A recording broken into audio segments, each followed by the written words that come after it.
존경하는 사역자 여러분, 지난 시간에 이어서 계속 강의를 진행하도록 하겠습니다.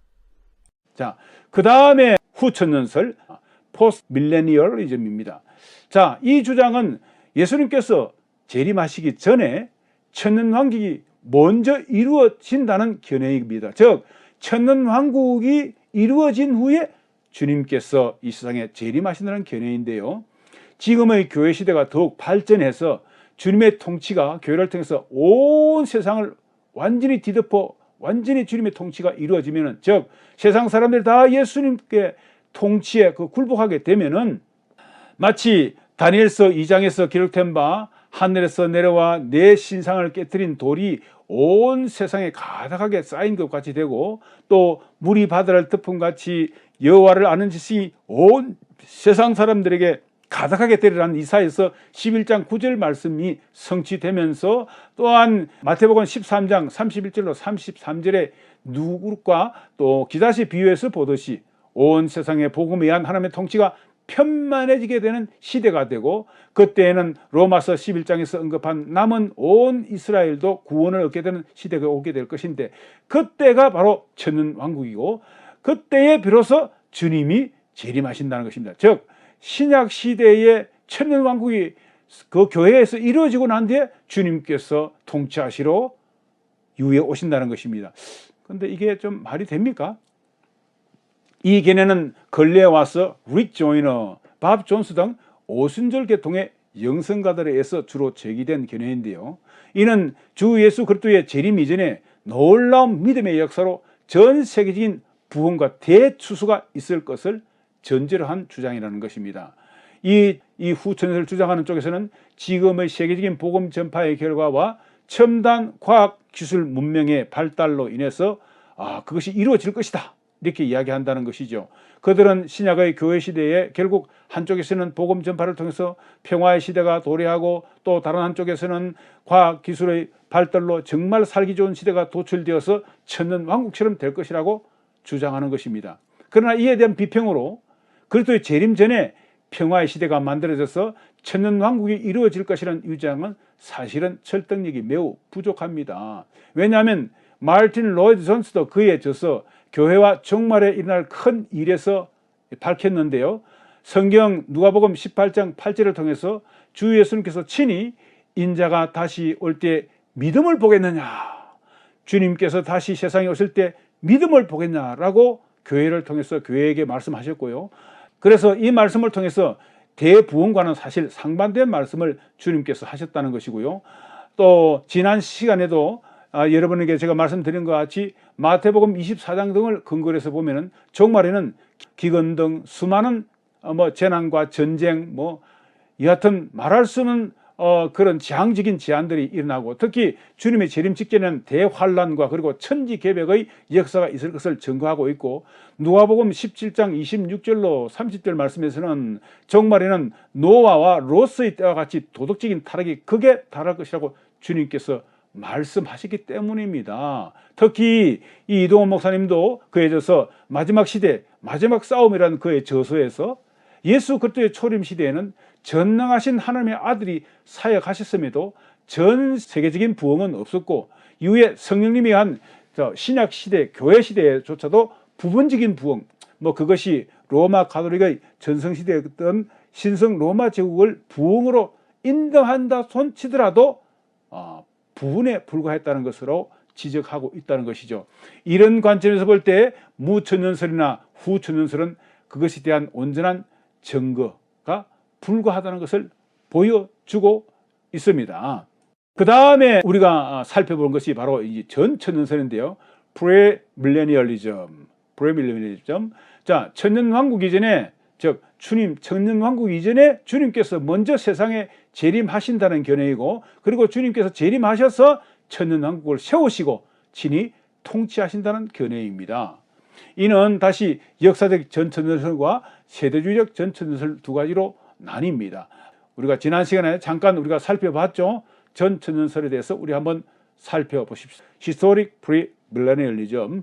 자, 이 주장은 역사적으로 초대교회 이후로부터 오랫동안 지속되어 온 입장이고, 신약의 교회 시대는 마지막 때에 나타날 대환란과 천지지향의 때까지 계속될 것이라고 말하면서 이 역사적 전천년설은 교회시대 이제 말업의 끝에 나타날 대환란 직후에 그리스도께서 재림하셔서 성도들을 영원한 몸으로 부활 휴가시켜 공중에서 주님을 영접케 한 다음에 지상에 내려오셔서 세상을 만왕의 왕 만주의 주로 통치하실 것이라는 견해라는 것입니다. 이때 천년은 문자적으로 천년일 수도 있고 또 오랜 기간의 상징으로 쓰일 수도 있습니다. 이 기간에 그리스도는 부활하신 영원한 몸을 가지시고 실제로 지상에 거하시면서 온 세상의 최고 통치자 왕중왕으로서 부활한 성도들과 함께 다스리게 된다고 말씀하고 있는데 그것을 지지하고 있다는 것이죠. 자, 이 역사적 전천년설에 대한 비평으로 계시록 19장 이전에는 대환란과 지상에 임할 천지재앙에 대해서 요한계시록 19장에서는 또 예수 그리스도의 지상 재림과 세상에 대한 진노의 심판에 대해서 말하고 있고, 그 다음에 계시록 20장에서는 천년왕국에 대해서 묘사하고 있으므로 이러한 요한계시록의 전반적인 시대적 기록의 관점에서 볼 때에도 이 견해가 사실은 성경적이라고 볼 수 있다는 것입니다. 대환란이 있고 그 다음에 예수 그리스도의 재림이 있고 그 다음에 심판이 있을 것이다. 천년왕국을 또한 다스릴 것이다 라는 견해이죠. 한국의 조용기, 이동원 목사 등이 이 견해에 함께 했으며 또한 요한계시록 19장, 20장 등에서 기록된 일련의 사건들도 사실 무천년설이나 후천년설보다는 전천년설로 해석하는 것이 맞고요. 또 성경 마태복음 24장 29절로 31절에서도 주님께서 친히 대환란 이후에 주님 자신이 재림하실 것이라고 말씀하셨기 때문에 결국 성경은 역사적 전천년설을 지지하고 있으므로 이것이 성경적인 입장으로 말할 수 있다는 것입니다. 그리고 계시록 19장 11절 이후에 주님의 지상 재림에 의한 천년왕국이 시작되는 시점에 계시록 20장 1절에서부터 3절에서처럼 공중 권세 잡은 사탄은 결박을 당해서 천년 동안 무적행에 갇히게 됩니다. 한편 계시록 20장 4절 5절에서와 같이 주님의 재림 시에는 예수 그리스도의 증거와 또한 하나님의 말씀 때문에 순교를 당한 영혼들과 또 마지막 때 우상에게 경배하지 아니하고 짐승 즉 그리스도의 표식을 받지 않은 사람들이 다시 살아나서 천년왕국에 참여하게 되는데 이것이 곧 첫째 부활이라고 성경은 증거하고 있습니다. 이것이 곧 첫 번째 부활하는 것이죠. 그리고 천년왕국 동안에 주님께서는 지상나라를 통치하시는 천년왕국 끝나는 시점에 잠시 무적행에서 사탄이 풀려나서 곡과 마곡의 세력을 모아서 그들을 미혹해서 하나님 백성이 둘러싸는, 그래서 전쟁을 하려고 하는 그런 일을 시도하지만은 주님께서는 하늘에서 그것을 보시고 불을 내려서 이 사탄의 세력을 쳐부술 것을 말씀하고 있고요. 그리고 사탄은 하나님의 최후의 심판 때 영영한 유황불못에 던져지게 될 것을 요한계시록 20장은 보여주고 있습니다. 자, 그 다음에 우리가 살펴본 것이 바로 세대주의적 전천년설, 즉 환란 이전에 주님의 재림한다는 전천년설이 되겠습니다. 이 주장은 19세기, 20세기에 특별히 영국과 미국에서 크게 한때 승행했던 주장으로서 영국의 형제교회 지도자였던 존 넬슨 나비가 그 대표적인 주창자입니다. 이 입장에 의하면은 주님의 재림은 천년왕국 이전에 일어날 뿐만 아니고 그 이전에 있을 대환란 이전에 이루어진다는 주장입니다. 이 입장은 이미 언급한 역사적 전천년설과 매우 유사해 보이지만 한 가지 아주 다른 차이점이 있는데 바로 그것은 천년왕국의 통치를 위한 주님의 지상 재림 이전에 한 번의 재림이 더 사실은 있다는 것인데 그것이 바로 환란 전에 이루어진다는 것이고 그 재림은 바로 공중 재림이라고 주장하는 것이죠. 즉 주님은 이 세상에서 구원받은 선자들이 환란을 당하지 않도록, 대환란을 당하지 않도록 그 이전에 오셔서 그들을 부활 융화시켜서 천국으로 데려가시고 다시 또 지상으로 재림하셔서 천년왕국을 이룬다, 이렇게 그들은 주장하는 것입니다. 이런 견해에 의하면은 주님은 이 땅에서의 부활 휴거받은 성도들을 데리고 다시 그들은 천국으로 올라가게 되고요. 이 일 후에 세상에서는 7년 동안 대환란이 있게 되고 그 동안에 예언된 많은 표적들이 임하며 두 증인이 묘사된 거듭난 유대인들의 활발한 전도 사역이 또 지상에서는 있게 될 것이고, 그래서 그리스도를 메시아로 믿고 돌아온 많은 유대인이 그때 있게 될 것이라고 그들은 주장합니다. 그리고 세대주의적 전천연설은 대환란 이후에 천국에 돌아가셨던 주님이 다시 부활한 성도들을 데리고 지상에 내려오셔서 지상에서 천년왕국을 또한 이루게 된다라고 그들은 주장하고 있는 것이죠. 이 세대주의적 전천연설의 특징은 대체로 신약 교회와 이스라엘 역사를 분명하게 구분하고자 하는 세대주의자에 의해서 주장되고 있다는 것입니다. 여기서 세대주의라는 것은 성경과 교회 역사를 시대별로 몇 개로 구분하여 하나님의 통치 원리와 구원의 방법이 각 시대마다 다르게 나타난다고 주장하는 견해인데요.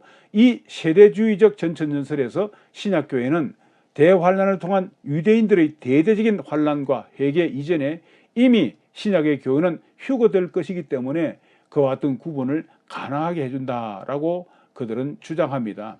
자, 이 전천연설, 즉 세대주의적 전천연설의 또 다른 특징은 성경의 예언을 가능한 한 그들은 문자 그대로 해석하기를 고집한다는 것이죠. 이것은 특히 이스라엘에 관한 구약의 예언에 대해서는 더 확실하게 이 논리를 적용합니다. 이 입장을 지지하는 사람들은 이스라엘에 내리실 하나님의 축복과 관련해서 예언들은 미래 유대인들에게 이루어질 것으로 주장을 하면서 그들은 이스라엘에 관한 예언들은 교회를 통해서 성취되었다고 영적으로 해석해서는 절대 안 된다고 그들은 주장합니다. 소위 말하면 대체 신학을 절대 부인하는 것이죠. 단 세대주의적 전천설을 믿는 세대주의자들 중에는 그들의 논리에 따라서 시한부 종말론을 제기하는 사람들도 있는데, 즉 주님의 재림과 관련하여 어떤 특정한 날짜를 정해놓고 종말의 날을 가르치는 경우도 있는데, 이것은 매우 위험한 이단의 논리에 지나지 않는다는 사실을 우리는 잘 알고 있습니다. 그 날과 그 시간은 하나님 아버지의 권한에 있기 때문에 함부로 재림의 날을 예측하거나 구체적인 재림 날짜를 정하고 가르치면 안 된다는 것입니다. 사도행전 1장 7절에서 말씀하시기를 때와 기한은 아버지께서 자기 권한에 두셨으니 너희 알 바가 아니오 라고 말씀하고 있지요. 결국 이 전천연설에서 역사적 전천연설과 세대주의적 전천연설이 있고, 이들 간의 가장 큰 기본적인 차이는 대환란을 종말의 신약교회가 겪느냐 아니냐, 즉 그리스도의 재림과 그에 따른 성도들의 부활과 휴거가 대환란 전에 일어나는가 아니면 대환란을 겪고 나서 일어나는가 하는 차이로 드러나게 된다는 것입니다.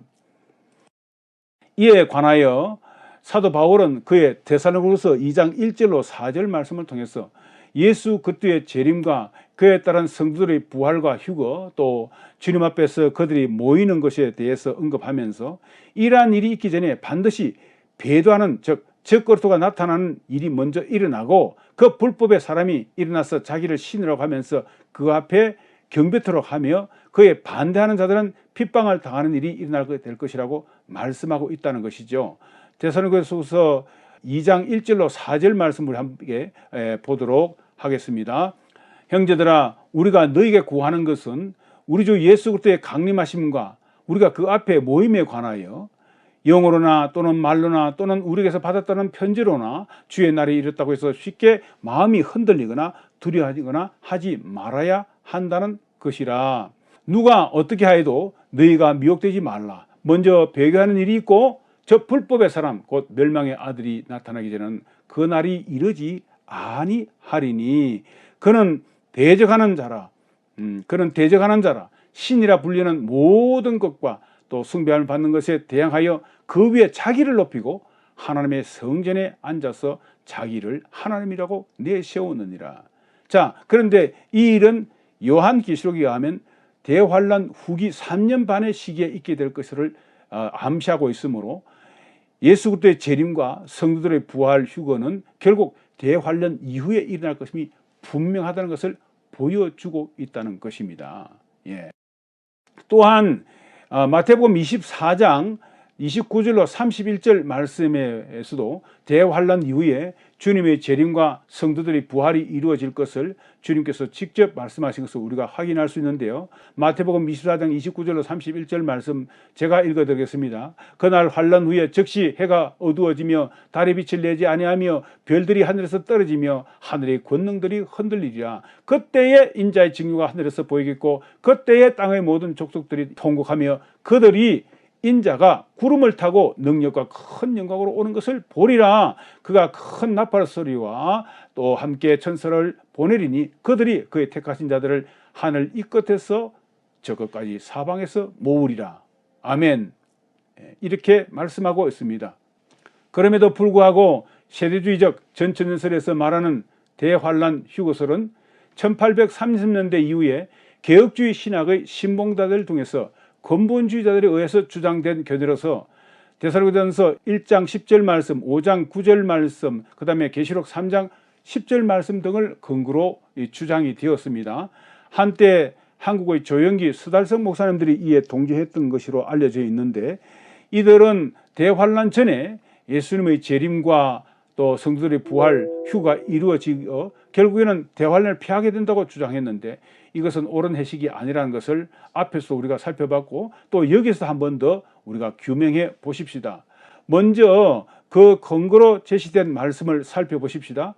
데살로니가전서 1장 10절 말씀을 우리 한번 먼저 살펴보실까요?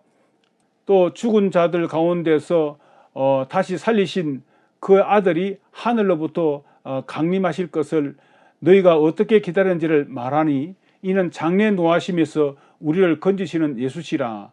그리고 데살로니가서 5장 9절 말씀 하나님이 우리를 세우심은 노하심에 이르게 하심이 아니요 오직 우리 주 예수 그리스도로 말미암아 구원을 받게 하려 하심이라. 그 다음에 요한계시록 3장 10절 말씀 네가 나의 인내의 말씀을 지켰은즉 내가 또한 너를 지켜 시험의 때를 면하게 하리니 이는 장차 온 세상이 임하여 땅에 거하는 자들을 시험할 때라. 아멘. 데살로니가전서 1장 10절 말씀 우리가 살펴본 바 그리고 데살로니가전서 5장 9절에서 언급한 노하심이라는 단어는 고난과 역경이 아닌 멸망의 심판을 의미하는데 이 말씀은 성도들이 사는 동안에는 비록 여러 가지 공경과 환난에 처할 수 있지만 하나님께서는 예수 그리스도의 구속의 은혜로 말미암아 심판이 아닌 궁극적인 구원에 반드시 이르게 할 것이라는 성도의 견인에 대해서 말씀하고 있다는 것이죠. 자, 특히 이 데살로니가전서 5장 9절에서 성도들을 하나님의 노하심 즉 심판에 이르게 하지 않는다는 말씀은 그 다음 구절에 나오는 예수로 말미암아 구원을 받게 하신다는 문맥과 구절에 보면 그렇죠. 문맥과 서로 균형을 이루고 있기 때문에 단순한 환난이나 역경이 아닌 멸망의 심판에 이르게 하지 않는다고 해석하는 것이 타당하다는 것입니다. 그리고 또 다른 근거로 제시하는 것이 바로 요한계시록 3장 10절 말씀인데요. 여기서 보면은 너를 지켜 시험의 때를 면하게 하리니 라는 구절의 진정한 의미가 무엇인지에 대해서 다른 몇 가지 번역 성경과 헬라 사본을 한번 대조해 보는 것이 좋을 것 같습니다. 먼저 계시록 3장 10절 말씀 개역성경을 한번 보죠. 네가 나의 인내의 말씀을 지켰은즉 내가 또는 너를 지켜 시험의 때를 면하게 하니니 즉 시험의 때 대환란을 면하게 해주겠다 뭐 이런 식으로 번역하고 있습니다. 그런데 이 성경 구절을 어떻게 번역하고 있는지 한번 보겠습니다. 먼저 영어 성경 NASB New American Standard Bible 보면은 이 구절 즉 너를 지켜 시험의 때를 면하게 하리니라는 말이 I will also keep you from the hour of trial 라고 말하고 있고요. 즉 너를 시험의 때로부터 너를 지켜줄 것이다 라고 말하고 있고요. 그 다음에 King James 버전 보면은 I also will keep thee from the hour of temptation 라고 해서 시험 또는 유혹의 시간으로부터 너를 지켜줄게 라고 번역할 수 있다는 것입니다. 헬라어 사본 한번 보도록 하겠습니다. Greek NT 스테파노스 텍사스 리셉테스 1550번 소위 수용 원문이라는 건데요. 여기에 말씀에 보면은 방금 읽었던 우리 한글 번역을 그 부분에만 따로 제가 읽어보면은 카고 세 테로스 에크테스 호라스 투 베라스무라고 표현하고 있습니다. 자, 여기 이 말씀에서 시험의 때를 면하게 한다라고 한글 번역한 테러스 에크라고 표현된 이 말은, 이 단어는 요한복음 17장 15절에서 동일하게 사용된 논리가 있습니다. 그거에 보면은 어떤 말이 있냐면은 테레세스 아우투스 에크라고 나와 있는데, 이 부분을 우리 한글 성경에서는 이렇게 번역하고 있습니다. 주님의 기도인데, 그들을 악에 빠지지 않게 보존하여 주시기를 원합니다. 보호해 주시기를 원합니다. 라고 표현하고 있던 거죠. 다시 말하면은 주님의 제자들을 악에 빠지지 않게 그들을 보호해 주기를 위함입니다. 라고 번역하고 있기 때문에 이 번역을 악에서부터 그들을 지켜 보호해 줄 것을 의미하는 것이지, 뭐 악을 피하게 한다거나 아예 악 자체를 면제해 준다는 그런 의미가 아니라는 것을 여기서 보여줍니다. 그것을 우리가 여기서 알 수 있습니다. 결국 요한계시록 3장 10절의 한글 번역도 너를 지켜 시험의 때에 보호해 주리니 라고 수정 번역해야 온당하다는 것이죠. 그러므로 종말에 있을 대환란은 부활에 이르게 하는 궁극적인 구원을 받을 자는 그것을 통과함으로써 그 믿음에 따른 행실이 보다 정결해지고 온전해지는 반면에 멸망당하게 될 가짜 신자들은 이 환란을 통해서 결국 배도하고 탈락되는 영적인 타작마당으로 대환란이 작용할 것을 보여준다는 것입니다.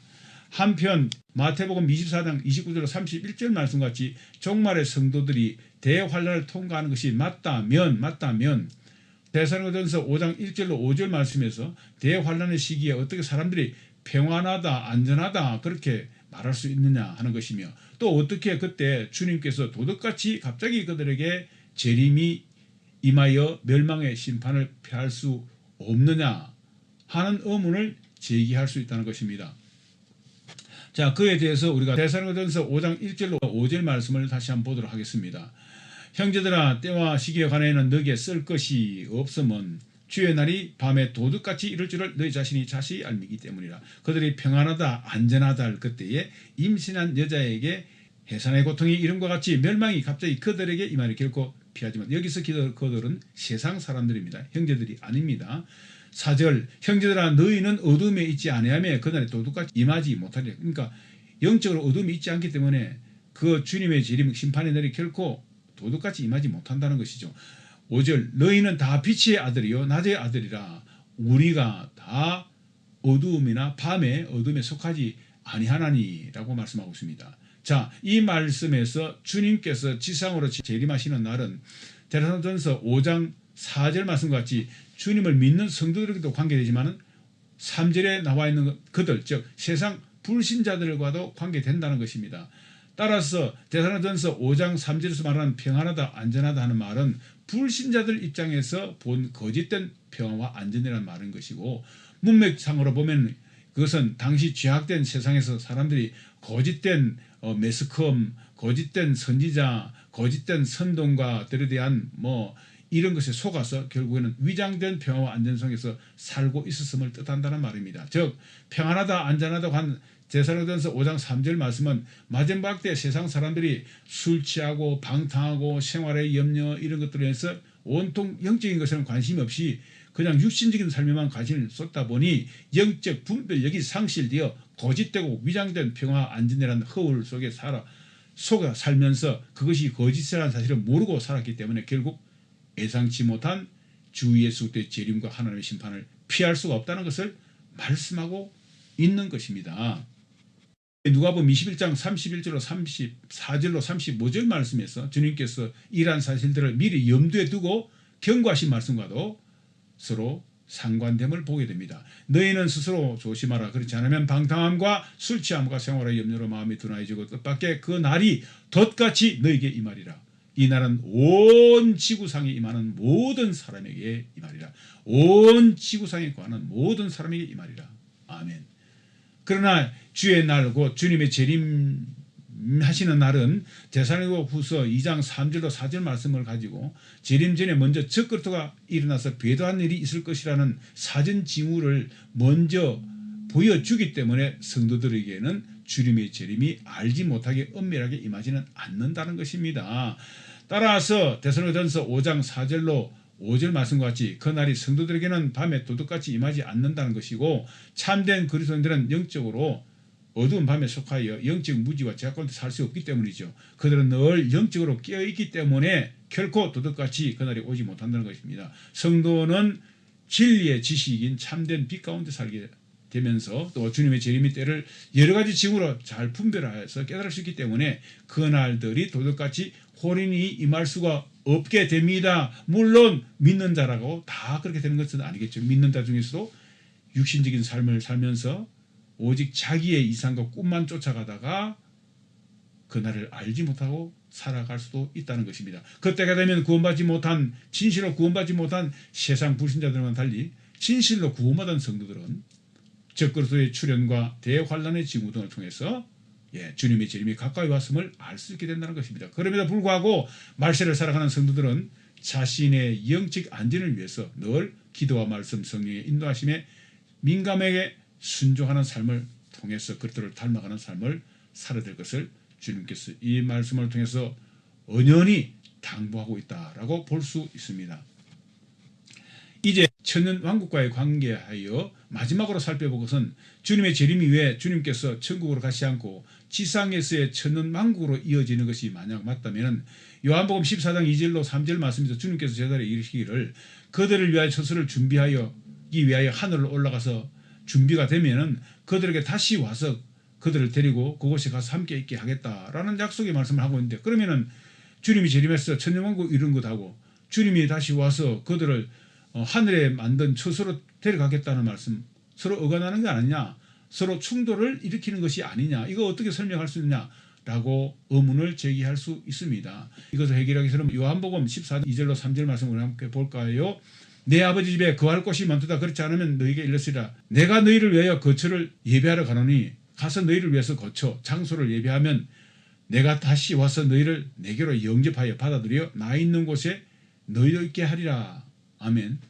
자, 이 말씀은 언뜻 보면 주님께서 부활 성취하셔서 그의 백성들이 거할 처소들을 하늘나라 어딘가에 마련하시고는 이 세상에 다시 오셔서 그의 백성들을 부활시켜 결국 그들을 위해서 마련된 처소로 데려가실 것이라고 보여집니다.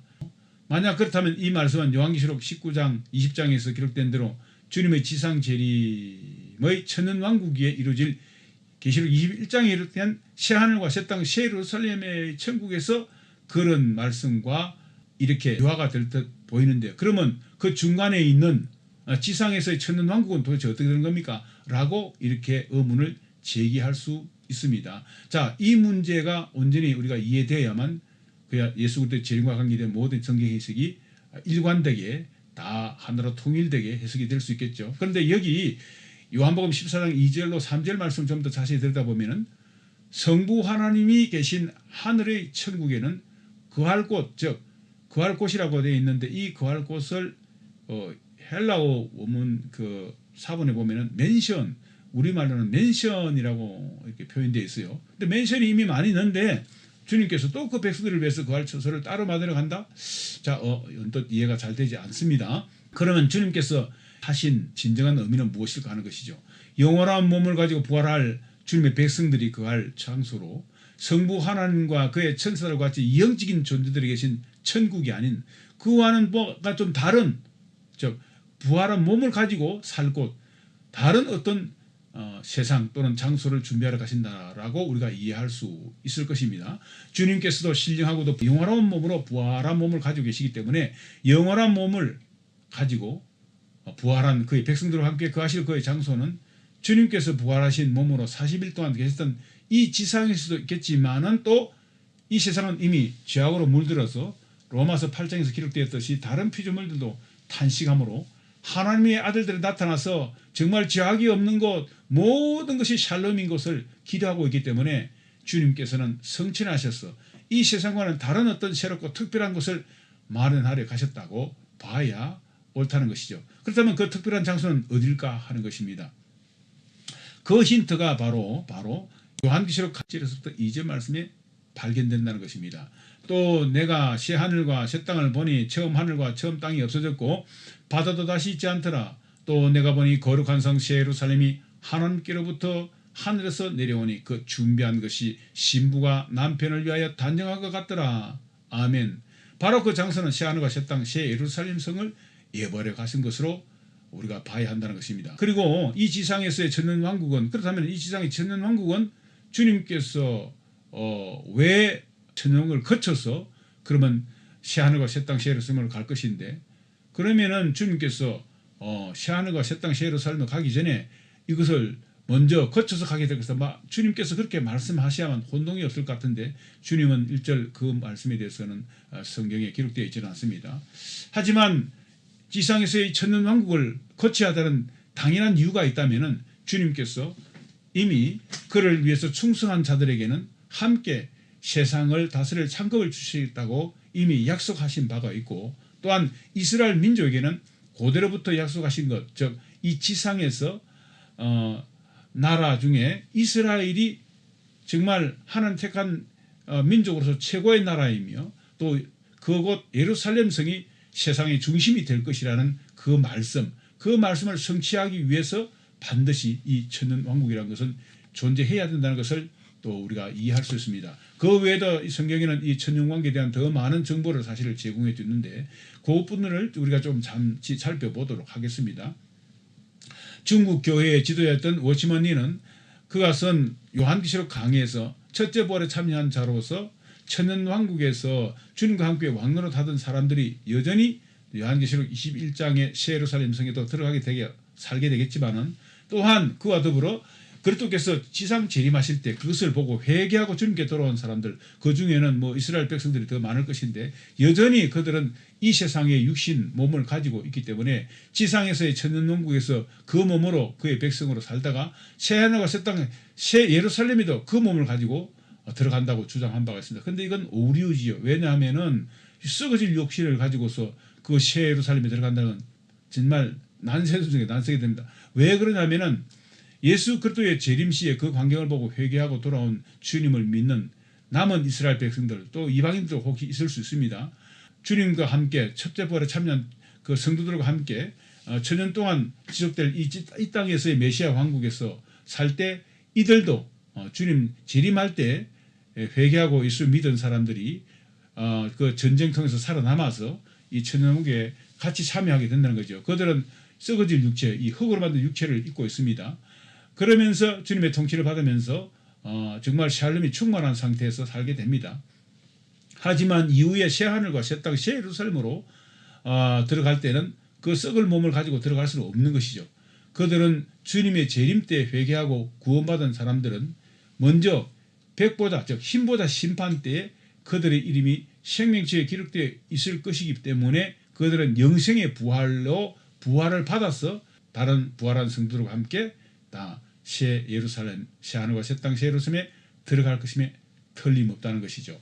스가랴서와 이사야서를 보면 천년왕국 시대에는 절기 때 예루살렘 성에 올라오지 않는 사람들이 있을 것을 보여주고 있고, 또 그 올라오지 않는 사람들에게는 비를 내리지 않는다는 그런 또 벌칙을 보여줍니다. 또 그 당시 사람들에게는 보통 수명이 나무의 수명과 같을 것이라 이야기하면서 그때 백세도 못 되어 죽는 자도 있을 수 있는데 그 일은 흔치 않으며 그 백세에 죽는 자는 저주를 받은 자다라는 표현도 있습니다. 결국 예수 그리스도의 지상 재림 때 모든 지상의 사람들이 그리스도의 심판으로 말미암아 멸망받을 것이라고 보통 우리가 유추하지만 그렇지 않을 수도 있다라고 말할 수 있고, 또 그때에 주님의 재림을 하시는 모습을 보고 회개하고 주님 믿은 사람들은 육체를 가진 채 신약시대에 구원을 받은 사람들처럼 즉 부활한 몸을 가지고 그 천년왕국에 참여한 사람들처럼 그들도 참여하게 된다는 말씀이 되겠습니다.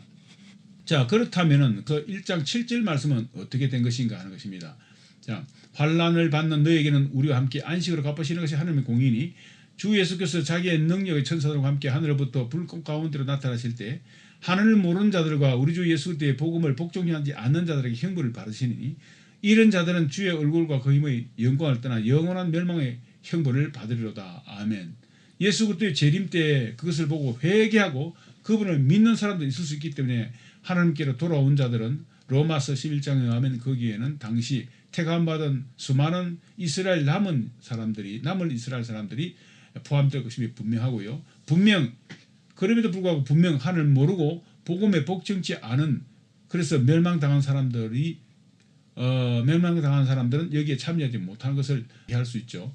구약 성경 중에서 천년왕국을 묘사하는 듯한 구절들이 사실 여러 군 나오는데 그 중에서 이사야서 65장 17절부터 25절 말씀과 스가랴서 14장 7절로 21절 말씀을 한번 보도록 하겠습니다. 먼저 이사야서 65장 17절 말씀에서 내가 새 하늘과 새 땅을 창조하나니 라는 말씀이 나오는데 이것이 요한계시록 21장에서 등장하는 새 하늘과 새 땅 그리고 새 예루살렘은 그것을 의미하는가 하는 것을 살펴보도록 하겠습니다. 이사야서 65장 20절에서부터 25절 말씀 거기 보면은 거기에는 날수가 많지 않아서 못해서 죽는 어린아이와 수완이 차지 못한 노인이 다시는 없을 것이며 곧 백세에 죽는 자를 젊은이라 하겠고 백세가 되지 못해 죽는 자를 저주받은 자라 하리라. 그리고 21절 그들이 가옥을 건축한 데 타인이 살지 않을 것이며 그들이 심은 것을 타인이 먹지 아니하리니 이는 내 백성의 수완이 나무의 수완과 같겠고 내가 택한 자가 그 손으로 일할 것을 길이 누릴 것이며 그들의 수고 헛되지 않겠고 그들이 생산한 것이 재난을 당하지 아니하니 그들은 여호와의 복된 자의 자손이요 그들의 후손도 그들과 같을 것이라. 그들이 부르기 전에 내가 응답하였고 그들이 말을 마치기 전에 내가 들을 것이며 이리와 어린 양이 함께 먹을 것이며 사자가 소처럼 짚을 먹을 것이며 뱀은 흙을 양식으로 삼을 것이니 나의 성산은 해함도 없겠고 상함도 없으리라. 여호와께서 말씀하시느니라. 아멘. 방금 우리가 살펴본 이 이사야서 65장 20절로 25절 말씀에 나오는 말씀의 내용들을 잘 살펴보면은 계시록 21장에 기록된 영원한 저주, 영원한 질병, 영원한 가난, 영원한 죄와 죽음 이런 건 전혀 없다는 즉 어떤 불행이나 그 씨앗도 없는 새 하늘과 새 땅과는 좀 내용이 다름을 알 수가 있죠. 그리고 이것은 계시록 21장과 22장의 그 신천신지가 있기 전에 그리스도께서 만왕의 왕 만주의 주로 통치하실 이 지상에서의 천년왕국에서 일어날 일이라는 것을 이를 보면서 우리가 이해할 수 있다는 것입니다. 그러면 왜 구약의 선자들은 이렇게 신약에서 시기적으로 서로 다르게 나타난 그 유사한 장면들이나 사건들을 마치 하나의 사건처럼 묘사하고 있을 건가라고 이제 우리가 의문을 가질 수 있다는 것입니다. 그것은 그 앞에서 우리 앞에서 말씀드렸던 구약의 예언자들이 멀리 있을 미래 여러 시대에 걸쳐 일어날 사건들의 환상들을 마치 멀리 여러 겹으로 겹쳐 보이는 산들이 하나의 장소에 있는 듯 보이는 것처럼 한꺼번에 보고 있어서 마치 동시대의 하나의 사건이거나 일인 것처럼 보였다는 것이죠. 그래서 그렇게 예언하여 기록하였다는 것인데 이것을 우리가 예언의 축약, 예언의 생략이라는 말을 제가 했습니다. 예, 그래서 예언의 생략에서 비롯된 것이다라고 설명드린 바가 있고요. 그럼에도 불구하고 지상의 천년 왕국을 다른 새하늘과 새 땅으로 표현할 수 있는 데는 종말의 불로서 이 세상에 다시 태워지는 엄청난 재앙적 심판이 있고 또 천기개벽의 역사도 일부 일어날 것이기 때문에 주 예수님 직전에 일어날 이러한 일들 때문에 좀 세상이 갱신되었다 하나님의 심판을 볼 갱신되었다 이런 측면에서 볼 때 새하늘과 새 땅 이렇게 표현하지 않았나라고 우리가 이해할 수도 있다는 것입니다. 그 다음에 이사야서 65장 20절 말씀과 같이 천년왕국 때 왜 백세가 못되어 죽는 자가 있게 되나 하는 의문을 가지고 되죠. 왜냐하면 그때는 샬롬의 시대인데 이사야서 65장 18절로 23절에서 남은 이스라엘이 대환란 때의 두 정인에서 회개를 부르짖는 메시지에서만 아니고 예수 그리스도의 지상 재림 때에도 그분의 재림을 보고 불신앙의 죄를 해결하고 믿음으로 구원받아서 천년왕국에 참여하게 되는데 그 이스라엘 사람들 중에는 물론 그 사전에 주님 재림 전에 회개하고 정 구원받아서 주님 재림하실 때 신령한 몸으로 부활받은 몸을 가지고 참여하는 사람이 있는 반면에 주님이 지상 재림하실 때 이미 재림하시고 난 후에 그 지상 재림하실 때의 그 모습을 보고 회개하고 주님께 돌아온 사람들은 여전히 육신의 몸을 가지고 천년왕국에 참여하게 될 것이라는 것이죠. 자, 그럴 경우에 보통 평균 수명이 나무의 수명과 같아진다고 기록되어 있지만은 경우에 따라서는 그들 중에서 불순종하는 일들이 이렇게 되어 마치 저주받은 자와 같이 백세가 못되어 죽는 자도 생기게 될 것이라는 것입니다. 그러니까 백세가 못되어 죽는 사람은 부활받은 사람이 아니고 부활받지 않은 주님의 지상 재림 때 회개하고 주님께 돌아온 사람들 중에 그런 사람이 있을 수 있겠지요. 그리고 에스겔서 39장 22절에서부터 29절에서 말씀과 같이 이스라엘은 예수님의 재림 이전에 이스라엘 땅에 전쟁과 대환란이 있을 때 가서는 로마서 11장에서 바울이 지적한 것처럼 남은 이스라엘이 민족적인 회개를 하게 될 것을 예상했는데 그와 같은 역사가 또 그때 있을 수 있기 때문에 이런 말씀을 기록했다라고 볼 수 있습니다. 또 어떤 학자들은 메시아가 통치하시는 천년 왕국의 끝 무렵에는 사탄이 무중에서 잠시 놓여놔서 곡과 마곡을 미혹하는 그런 일들이 있고 하나님의 도성을 공격하는, 그래서 이스라엘 땅을 침략하게 된다는 해석을 하게 되는데 그때 이스라엘 민족이 민족적인 해결을 하게 될 것이다 라고 주장하지만 과연 그러할까 하는 것입니다. 이것은 스가랴서 14장에 대한 잘못된 해석을 함으로써 비롯된 오해라는 것이죠. 스가랴서 14장 1절로 6절 말씀 보면은 세상 종말 때 대환란을 전후하여 이스라엘의 약탈을 당하는 아마겟돈 전쟁이 일어나고 또 전직 지변과 또 메시아의 재림과 그 전쟁을 성도로 주님께서 이끌어서 그의 천년왕국을 세울 수 있는데 그때 전쟁 후유증과 주님께서 왕국을 통치하시는 모습을 그리고 있는 것이 스가랴서 14장 7절 이하의 말씀이라는 겁니다. 이동원 목사님은 지구촌교회 원로목사 스가랴서 14장 4절 말씀과 관련해서 그의 저서 거룩과 회복의 비전하는 통을 통해서 사도행전 1장 10절 말씀과 같이 감람산에서 주님께서 하늘로 승천하신 그대로 다시 감람산 지상에 재림하실 것이라고 설명하고 있습니다. 또한 스가랴서 14장 12절로 15절은 이스라엘을 침공한 대적들의 멸망에 관해 묘사한 삽입장으로서 14장 2절에서 말한 대로 천년왕국 전에 일어난 아마겟돈 전쟁 시에 이스라엘 상황에 대한 부열 설명으로 해석되옵니다. 천년왕국, 그래서 결국에는 잠시 천년왕국 후에 잠시 마귀가 풀려나서 이스라엘을 예루살렘을 침공해서 미혹하고 또 그것을 통해서 그들이 그때 회개하고 돌아온다는 것은 아니라는 것이죠. 그리고 또 천년왕국 때에는 왜 유대인들은 물론 이방인까지 초막절을 지키는 것으로 성경 스가랴서 14장 16절에서 19절의 말씀에서 말씀하고 있고 그것도 3번씩이나 그렇게 묘사하고 있나 하는 것입니다. 이사야서 66장 22절로 23절에서도 그와 같이 천년왕국 때에 매월 첫날 즉 월삭과 안식일에 예배하리라 라고 되어 있는데 이것은 미래 사건을 구약시대 당시의 유대적이며 구약적인 표현 방식으로 말과 그때 예법으로 묘사하고 있는 것이다. 그래서 천년왕국 때에는 물론 그리스도께 예배 드리지만은 그와 같은 방식으로는 일어나지 않을 수도 있다는 것을 우리가 암시한다고 볼 수 있습니다. 그러면은 이스라엘 절기 중에서 제일 중요한 유월절도 아니고 7절전, 6월절은 그리스도의 구속을 위해 십자가에서 죽으신 것이죠. 그것을 상징하는 절기죠. 그리고 7절절은 신약교회의 창립을 가져온 성령 강림을 상징한다고 말씀드렸죠. 이렇게 중요한 절기를 제껴놓고 다른 절기도 아닌 바로 수장절, 즉 초막절을 지키는 것을 3번씩이나 언급하고 있는데 그 이유는 무엇일까 하는 것입니다. 그러면서도 또 다른 절기에 대해서는 언급하지 않고 있다는 것이죠. 자, 다음의 스가랴서 14장 보면은 예루살렘을 치러왔던 이방 나라들 중에 남은 자가 해마다 올라와서 그 왕 만군의 여호와께 경배하며 초막절을 지킬 것이라. 초막절을 지킨다고 되어 있어요. 이방 나라들도 땅에 있는 족속들 중에 그 왕 만군의 여호와께 경배하러 예루살렘에 올라오지 아니한 자들에게는 비를 내리지 아니할 것인데 비를 아예 안 내린다. 그러니까 그 당시에 메시아 왕국에서 메시아신 예수 그리스도는 세상에 비를 내리고 안 내리고를 통제하시는 분, 당연하죠. 주님은 자연 만물을 통제하시는 주권자이시기 때문이죠.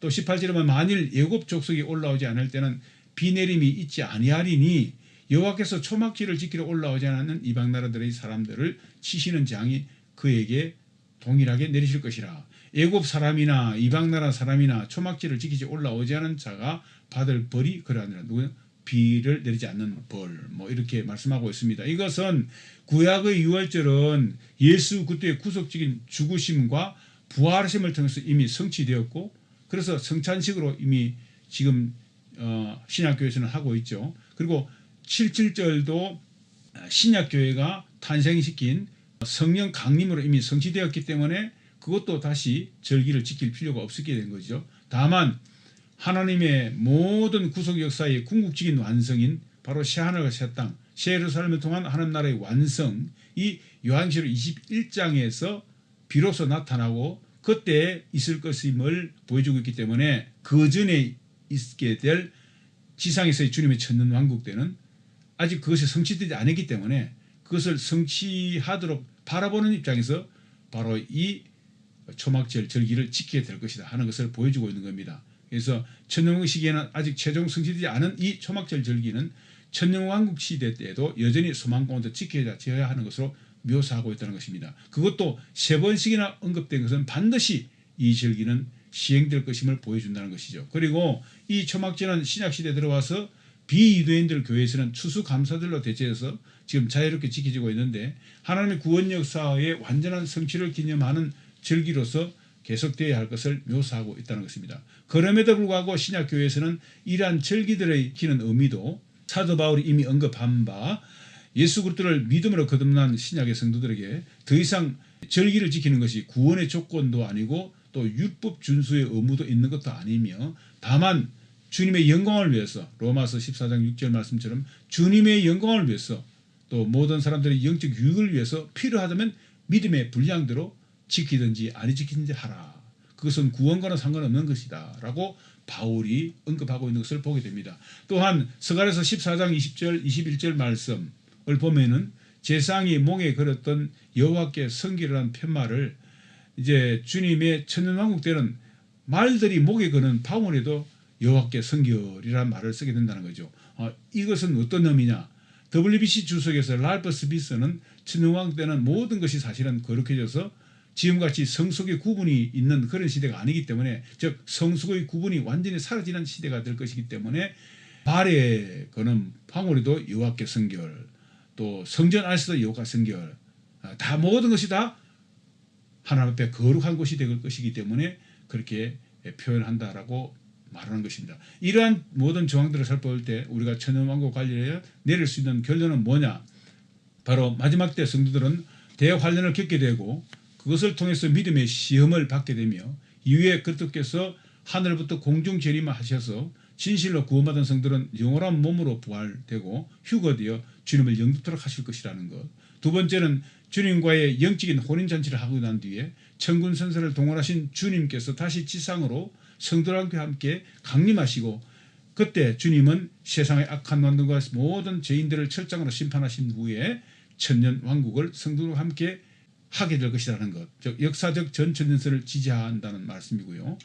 다음으로 우리가 살펴보고자 하는 것은 요한계시록 20장에서 묘사되고 있는 메시아의 천년왕국은 인류사 특별히 이스라엘 민족의 역사에 있어서 어떤 의의를 가지나 하는 것입니다. 전천년설에서는 메시아에 의한 지상에서의 천년왕국의 존재를 적극 주장하고 있는데 그렇다면 메시아가 직접 세상을 통치할 지상에서의 천년왕국은 인류사, 특별히 이스라엘 민족의 역사에 있어서 어떤 의지를 가지고 있을까 하는 것을 살펴보고자 하는 것입니다. 천년왕국이라는 단어 자체는 성경에 직접 언급되지 않지만은 그 의미와 그때 일어날 일들을 묘사하는 구절들이 앞서 우리가 살펴본 바와 같이 구약에서는 여러 예언서들과 그리고 신약에서는 계시록 20장 4절로 5절 말씀 등에 등장한다는 것입니다. 신약의 교회 시대를 사는 그리스도인들, 특별히 이방인 그리스도인들의 입장에서 보면 궁극적인 하나님의 나라 곧 천국은 요한계시록 21장에 등장하는 새 하늘과 새 땅 그리고 새 예루살렘으로 묘사되는 새로운 창조에 의한 영원한 하나님의 나라인 것입니다. 그러기에 이방인 그리스도인들의 관점에서는 그전에 천년이라는 한정된 기간 동안에 이 지상에서 메시아가 통치하는 그의 왕국의 존재는 그리 중요하지 않을 수도 있습니다. 하지만 유대인들과 유대인 그리스도인들의 입장에서 보면 그렇지 않다는 것입니다. 그들에게는 구약시대 아브라함 때로부터 다윗 왕조 시대까지 하나님께서 일관되게 그들 유대인들에게 약속하신 메시아 언약 사상과 특히 다윗 왕조 시대에 이르러서는 다윗의 후손을 통한 영원한 통치에 대한 하나님의 언약에 대한 기대와 있어 왔기 때문에 그렇다는 것입니다. 다음의 성경 구절들은 이것을 잘 말해주고 있습니다. 창세기 22장 18절 말씀을 먼저 우리 한번 살펴보십시다. 또 내 씨로 말미암아, 여기서 내 씨라는 것은 아브라함의 씨를 말합니다. 또 내 씨로 말미암아 천하 만민이 복을 받으리니 이는 네가 나의 말을 준행하였음이니라 하셨다 하니라. 아멘. 그리고 사무엘하 7장 15절로 16절 말씀을 함께 또 살펴보십시다.